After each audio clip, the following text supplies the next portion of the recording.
I really do. I try not to stay too pinned in. I always try to do some different things, try to do it a little bit out of the ordinary, while at the same time trying not to get caught up in pushing the limits for the sake of pushing the limits and maybe not having such a good beer, which you tend to run into nowadays. But for me, more than anything, it's all about drinkability. As crazy as the beers that I make, even the wild beers, the all Brettanomyces beers, some of the sour beers, and the IPAs and different kinds of stouts, everything, I just always keep my mind on the drinkability factor. And if I was drinking this, would I want to drink 3 or 4 of them in a row? Which to me is the sign of a good beer. I mean, any beer, there's tons of beers out there that are fantastic, but I couldn't drink more than 12 ounces of them at a time. You know, they're just too much for one reason or the other. And to me, is that a great beer? I mean, it might be good and delicious, but if I'm not craving that second one or the third one, is it good? I don't know. I like to have a couple in a row.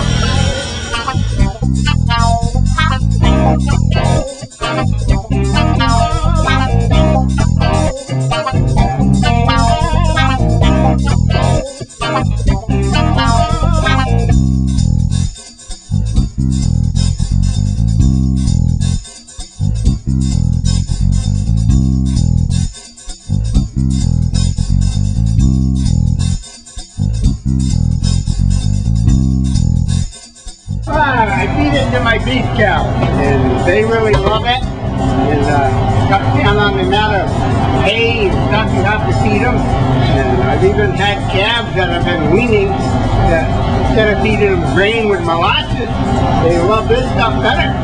They do. All the kids love it.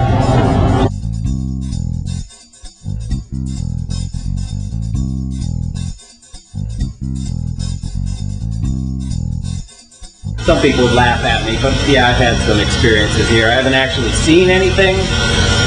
As far as I know, it could have just, I thought I've seen things, but it could also just be flashbacks. But as far as I can tell, it was real deal. It was one morning, I was standing right there, actually, right in front of the kettle. And it was probably 4:35 in the morning. I was in early, it was in the middle of winter. And I thought I heard some noise upstairs, and didn't really think anything of it. And then about 15 minutes later, it sounded plain as day like somebody had a full mop bucket and rolled it from the kitchen right over my head and into the restaurant, like probably a 30-foot run. It was rumbled right over my head. I thought, oh, Emily is definitely here. She's here cleaning. 2 minutes later, I go upstairs, no one. Locked tight, dark, just the way I left it. So, and every once in a while, by that little window right there, I swear to God, I see somebody walk by when I'm the only one here.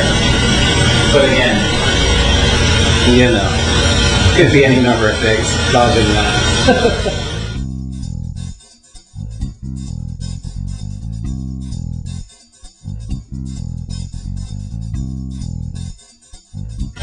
We're going through so many names and so many different ideas, and it just kind of hit one day. And I think it's when, you know, having worked for Greg, an old part of their logo years ago, they had our symbol, that alchemic symbol was worked into their logo, real tiny. And I remember asking him what it was, and he told me it was the alchemic symbol for fermentation, and I just thought that was really cool.